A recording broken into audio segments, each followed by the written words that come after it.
네, 안녕하세요. 심플케어입니다. 저희 심플케어는 네이버 카페 장기요양 경영학과를 운영하고 있습니다. 아래 주소를 검색하시거나 네이버 카페에서 장기요양 경영학과를 검색 후 가입 승인 받으시면 필요한 정보나 자료를 얻으실 수 있습니다. 또한 저희는 장기요양 재무회계 예산 결산 보고 및 회계 입력 업무 대행을 진행하고 있고요. 장기요양 사업 관련 법, 제도, 노무, 세무, 회계 관련해서 무료 상담을 진행하고 있습니다. 아래 번호로 전화 주시거나 메시지 주시면 상담 받으실 수 있습니다.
우리가 두 번의 지난 영상을 통해서 방문 요양의 세입 예산안을 작성하는 방법과 그리고 세출 예산안을 작성하는 방법에 대해서 알아봤는데요. 세출 예산안 작성 방법 중에서 인건비에 해당되는 항목들, 급여라든지 수당이라든지 퇴직금이라든지 사회보험 부담금 이런 항목들은 우리가 이번에 설명을 하지 않고 이전 영상에서는 인건비를 제외한 나머지 세출 항목을 이제 어떻게 작성하는지에 대해서 한번 알아봤고요. 이번에는 임직원 보수 일람표를 작성함과 동시에 이런 것들이 어떻게 자동적으로 입력이 되는지 한번 알아보도록 하겠습니다. 우선 아래 시트 중에서 파란색으로 되어 있는 임직원 보수 일람표 입력을 클릭하시고 누차 말씀드리지만 이 예산 프로그램은 연한 노란색으로 되어 있는 부분만 우리가 선택해서 입력을 할 수가 있고 나머지 항목들을 이렇게 입력하려고 하면 시트가 보호되어 있다고 메시지가 나오기 때문에 연한 노란색으로 되어 있는 부분만 입력하셔서 프로그램을 사용하시면 됩니다. 우선은 이제 근로자들을 여기에 사원명과 직종을 통해서 쭉 입력을 하셔야 되겠죠. 예를 들어서 홍길동이라고 하고 직종을 여기서 선택을 하실 수가 있거든요. 그래서 시설장이다 그러면 급여 요양은 방문 요양으로 자동으로 뜨고 인건비 구분은 간접비로 뜨게 되는 거죠. 우리가 세출 예산에도 말씀을 드렸지만 인건비는 직접 종사자와 간접 종사자로 나누게 되는데 지금 작성하고 있는 방문 요양 같은 경우에는 요양보호사와 사회복지사만 이제 직접 종사자고 시설장이라든지 사무원이라든지 사무국장이라든지 그 외의 직종들은 모두 간접 종사자로 보기 때문에 여기 임직보수 일람표에서는 시설장을 입력하면 자동으로 간접비로 뜨게 되는 겁니다. 그리고 만약에 사회복지사다. 사회복지사를 선택하면 이제 직접비로 뜨게 되는 거죠. 그 다음에 요양보호사다. 요양보호사도 이렇게 직접비로 뜨게 되는 거죠. 이런 식으로 이제 12월 기준으로 해서 현재 이제 근로를 하고 있는 근로자들의 사원명과 직종을 쭉 입력하면 거기에 따른 직접비, 간접비가 자동으로 이제 입력이 된다라고 보시면 됩니다. 그리고 임직원 보수 일람표라는 것은 2020년도에 1년간 발생할 것으로 예상되는 근로자들의 임금과 그리고 수당과 그리고 사회보험 부담금과 그리고 퇴직 적립금들을 작성하는 표입니다. 우리가 기본적으로 예산을 보고할 때 필수적으로 입력해서 제출하도록 되어 있는 항목이기 때문에 예산은 지금 현재 예산을 작성하는 시기는 2019년도지만 2020년도에 임금을 기준으로 작성하셔야 된다는 거, 그리고 1년치의 예산을 짜야 된다라는 거, 이 부분을 다시 한번 참고하시길 바라고요. 이 예산 프로그램에서는 우선은 한 달치에 대한 것만 작성을 하면 자동으로 1년치가 계산이 되도록 되어 있습니다. 그래서 우리는 2020년 1월에 받을 것으로 예상되는 한 달치의 급여 대장을 작성한다고 생각하시고 작성을 하시면 이 프로그램에서는 그것을 기준으로 1년치를 자동으로 곱해서 계산하게 된다는 점 다시 한번 참고해 주시기 바랍니다. 이렇게 해서 이제 근로자들을 입력을 쭉 했다고 하면 근로자들이 급여를 받는 방법은 크게 두 가지가 있겠죠. 첫 번째로는 시급제로 받는 경우가 있고 두 번째로는 월급제로 받는 경우가 있겠죠. 보통은 여기 시설장과 사회복지사 같은 경우에는 월급제로 받을 거고요.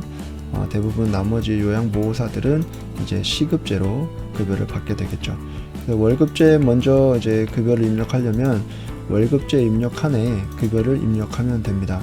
그런데 아까도 말씀드렸던 것처럼 지금 현재 작성하는 건 2020년도 예산이기 때문에 2020년도에 받을 것으로 예상되는 월급여를 작성을 하는 거죠. 지금 현재의 기준으로 보면 2020년도에는 최저시급이 기존의 2019년도에 8,350원에서 8,590원으로 2.9% 정도 인상이 되고요. 월급여는 2019년도에는 최저 월급이 1,745,150원이었는데 1,795,310원으로 이제 인상이 됩니다. 이 월급의 기준이라는 것은 하루에 8시간씩 그리고 주 5일을 근무하는 근로자를 기준으로 얘기를 하는 겁니다. 그러니까 우리가 흔히 말하는 이제 주 5일 근무자, 그러니까 토요일, 일요일을 쉬는 근로자를 기준으로 이 금액이 최저임금으로 산정이 된다라는 것을 참고하시고요. 그래서 여기다가 이 금액을 월급제에다가 넣으면 되는 겁니다. 그래서 월급제에다가 1795310 해서 1795310이죠. 네, 1795310. 1795310 이렇게 월급여를 넣으시면 됩니다. 구체적으로 기본급과 주휴수당을 나누고 싶다라고 하시는 분들은 구체적으로 계산해서 나눠도 되지만 굳이 그렇게 나누지 않아도 되고요. 그냥 기본급여에다가 넣으시면 됩니다. 만약에 사회복지사 급여도 최저임금이다 그러면 1795310 이렇게 넣으셔도 되고 시설장은 조금 더 받는다 그래서 200만원 받는다 그러면 200만원 이렇게 넣으셔도 됩니다. 아니면 사회복지사는 조금 더 얹어서 준다라고 해서 180 준다 이렇게 작성하셔도 됩니다. 아까 이 금액은 말 그대로 최저임금이기 때문에 이거보다 더 주는 부분은 이제 문제가 되지 않겠죠. 그래서 시설장이나 사회복지사처럼 월급제로 급여를 받는 사람은 여기다가 입력하시면 되고요. 그 다음에 이제 요양보호사는 시급제로 받게 되겠죠. 요양보호사 한 명만 더 넣어볼게요. 네, 2명이다 요양보호사가. 그러면 일단 여기서 시급을 넣는 겁니다. 우리가 아까도 봤듯이 최저 시급이 8,350원에서 8,590원으로 이제 인상이 됐는데 이것은 이제 기본급이죠. 기본급에 대한 것들이 이제 8,350원에서 8,590원으로 인상이 됐다는 거고, 우리가 시급제 요양보호사지만 4주 평균으로 해서 일주 근무 시간이 15시간 이상인 경우에는 주휴수당을 반드시 주도록 되어 있기 때문에 올해 같은 경우에는 최저시급 기본급과 최저시급 주휴수당을 포함하면 최저임금이 1,308원입니다. 작년 같은 경우에는 1,020원 정도였는데 거기에다가 이제 연차수당을 주시는 분들도 있고 수당을 좀 더 얹어서 주시는 분들도 있고 해서 1,500원을 주는 경우도 있고 1,300원, 400원, 500원 그건 지역마다 또는 기관 사정에 따라 다 틀리긴 하지만 여기서 입력하는 요양시급이라는 것은 최저 시급인 8,590원이 아니라 일단 최소 주휴수당까지 포함한 1,308원 이상이어야 될 것이고, 거기다가 추가적으로 지급하는 수당이 있다면 그런 것들은 모두 포함한 포괄시급을 입력하시면 됩니다. 예를 들어서 우리는 기관에서는 1,800원 정도를 준다 하시면 1,800원을 입력하시면 되겠죠.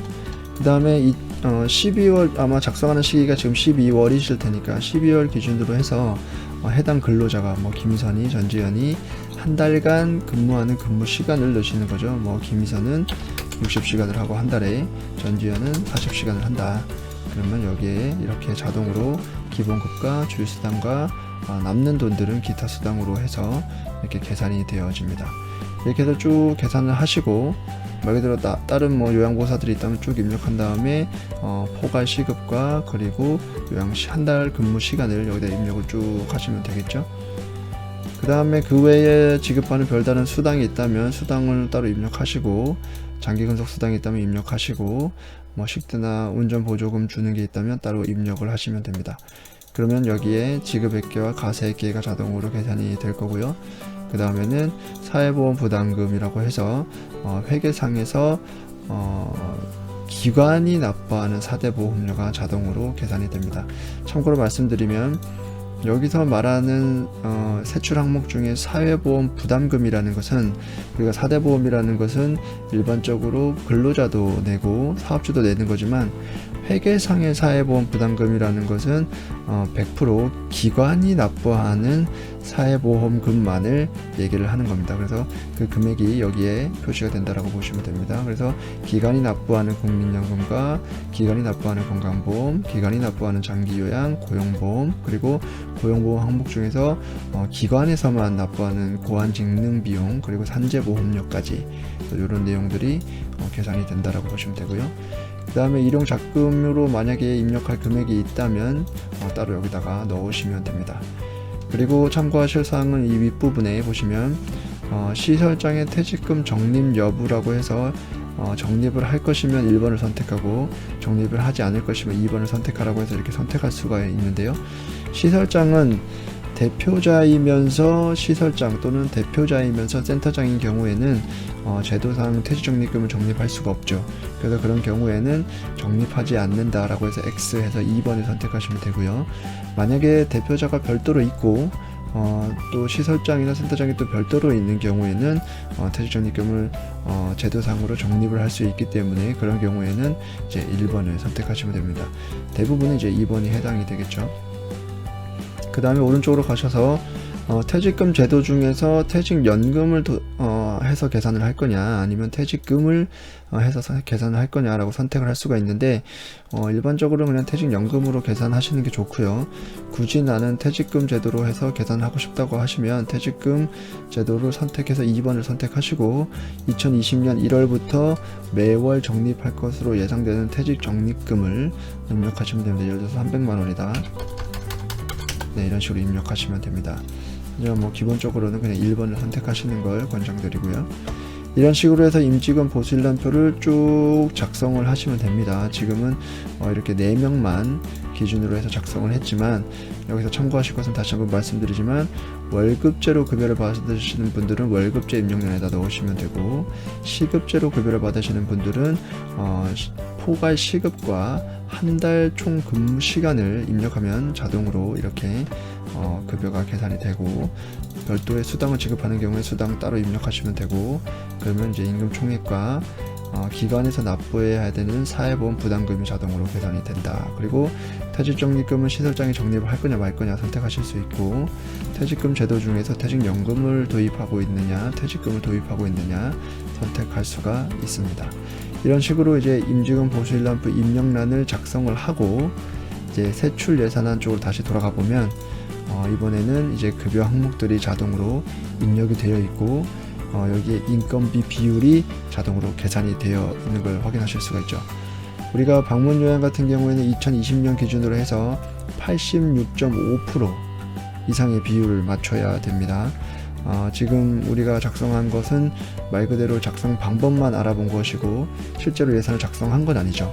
그렇기 때문에 수입 대비 지출이 그 중에서 요 항목들 그 중에서도 직접비에 해당되는 요 항목들이 86.5%가 나오게 해야 되겠죠. 근데 지금 37.87% 밖에 나오지가 않게 되는데 그런 경우에는 이제 근로자들을 늘려야 되겠죠. 두 가지 방법이 있는데 근로자들을 늘려서 급여 총액을 늘리거나 아니면 이 수급자들을 줄여서 이제 세입 총액을 줄이는 경우가 있겠죠. 그래서 그런 경우에 그러니까 세입 항목 총액을 줄이거나 또는 급여 총액을 늘리거나 예를 들어서 이런 거죠. 만약에 근로자들을 쭉 넣고,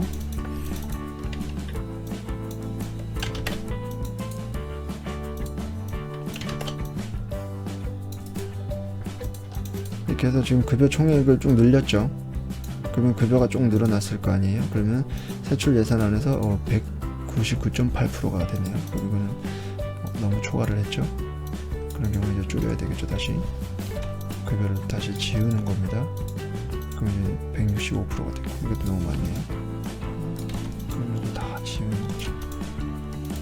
그럼 97%가 나왔네요. 근데 우리가 맞춰야 되는 퍼센테이지는 86.5%만 맞추면 되니까 굳이 많이 맞출 필요는 없겠죠.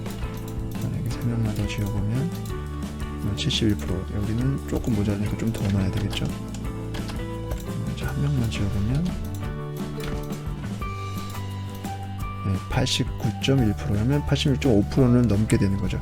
이런 식으로 이제 여기서 근로자들의 임금을 높이는 방법이 있고, 만약에 그렇지 않다면 근로자들을 만약에 줄였다 하더라도, 근로자 급여는 줄여서 지금 직접비 비율이 71%밖에 안 나오잖아요. 지금 수입을 줄이는 거죠. 인원수를 본인 부담금을 원래는 5명 받을 거였는데 2명으로 만약에 줄인다. 그럼 79%가 됐고, 여기서 1명으로 줄인다. 그러면 이제 97%가 됐죠. 그래서 인건비 비율을 맞추는 것을 좀 어려워들 하시는데, 이 해당 프로그램에서는 두 가지 방법, 다시 한번 말씀드리지만, 인건비 총액을 늘려서 비율을 높이는 방법이 있고, 그게 잘 안 된다면 수입 자체를 줄여서 이 인건비 비율을 높이는 방법이 있습니다. 다만 여기서 확인하셔야 될 것은, 급여는 급여 항목을 올리면 되겠죠. 근데 급여 항목을 올릴 때는 직접비에 해당되는, 여기 보면 분모 분자라는 것이 있는데, 직접비에 해당되는 종사자만 급여를 올려야 됩니다. 만약에 시설장을 지금 여기 보시면 97.62%인데 시설장 급여를 300으로 올린다고 했을 때,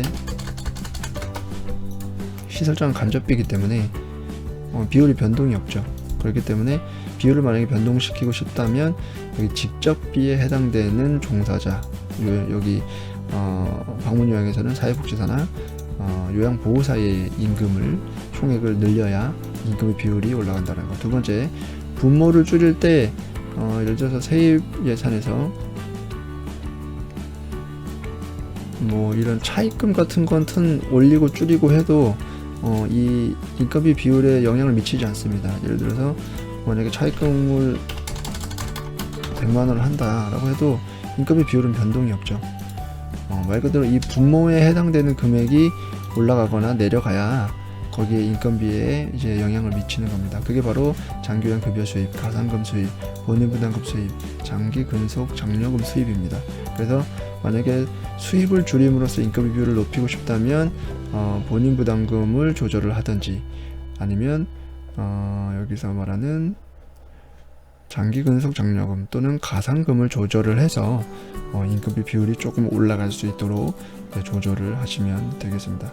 그래서 이런 식으로 이제 맞추시면 여기 인건비 비율은 자동으로 계산이 될 거고, 이 인건비 비율의 현재 방문 요양 86.5% 이상으로 되는지 아닌지, 그런 것들도 다시 한번 참고하시면 되겠습니다.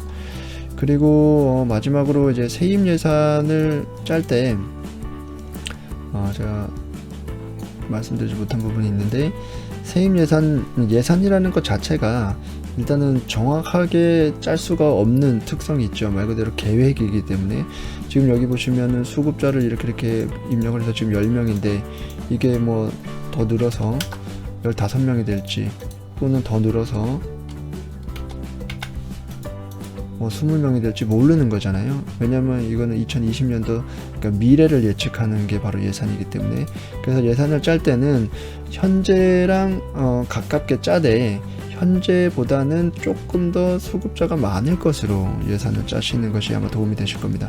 왜냐면 현재와 너무 같게 짜거나 아니면은 현재보다 적게 짜게 되면, 예산이라는 것은 그 안에서 만약에 지출이 이루어지면, 예를 들어서 예산을 5천만 원을 짰는데 실제로 1년간 5천만 원 안에서 비용이 지출이 되면, 그러니까 수입이 5천만 원일 때 별 문제가 없지만, 실제로 예산의 수입을 5천만 원으로 잡아놨는데 실제로 2020년 1년 동안 써보니까 뭐 7천만 원, 8천만 원 썼다.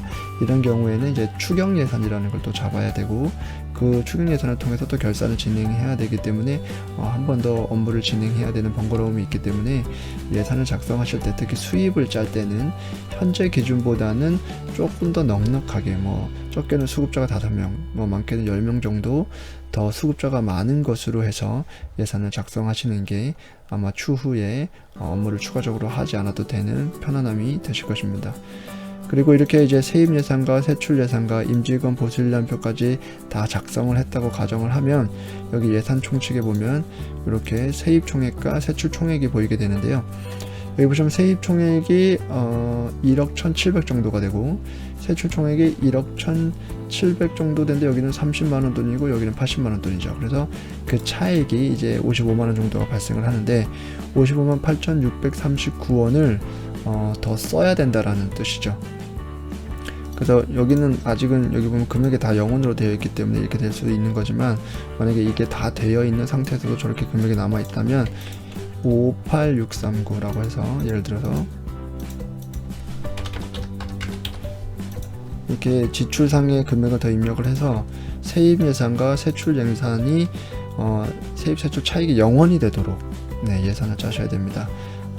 전에 이제 세출 예산 때도 한번 다시 한번 말씀드렸지만 세입 예산 총액과 세출 예산 총액은 1원도 차이가 나면 안 되고요. 같아야 합니다. 그래야 예산의 승인이 가능하기 때문이죠.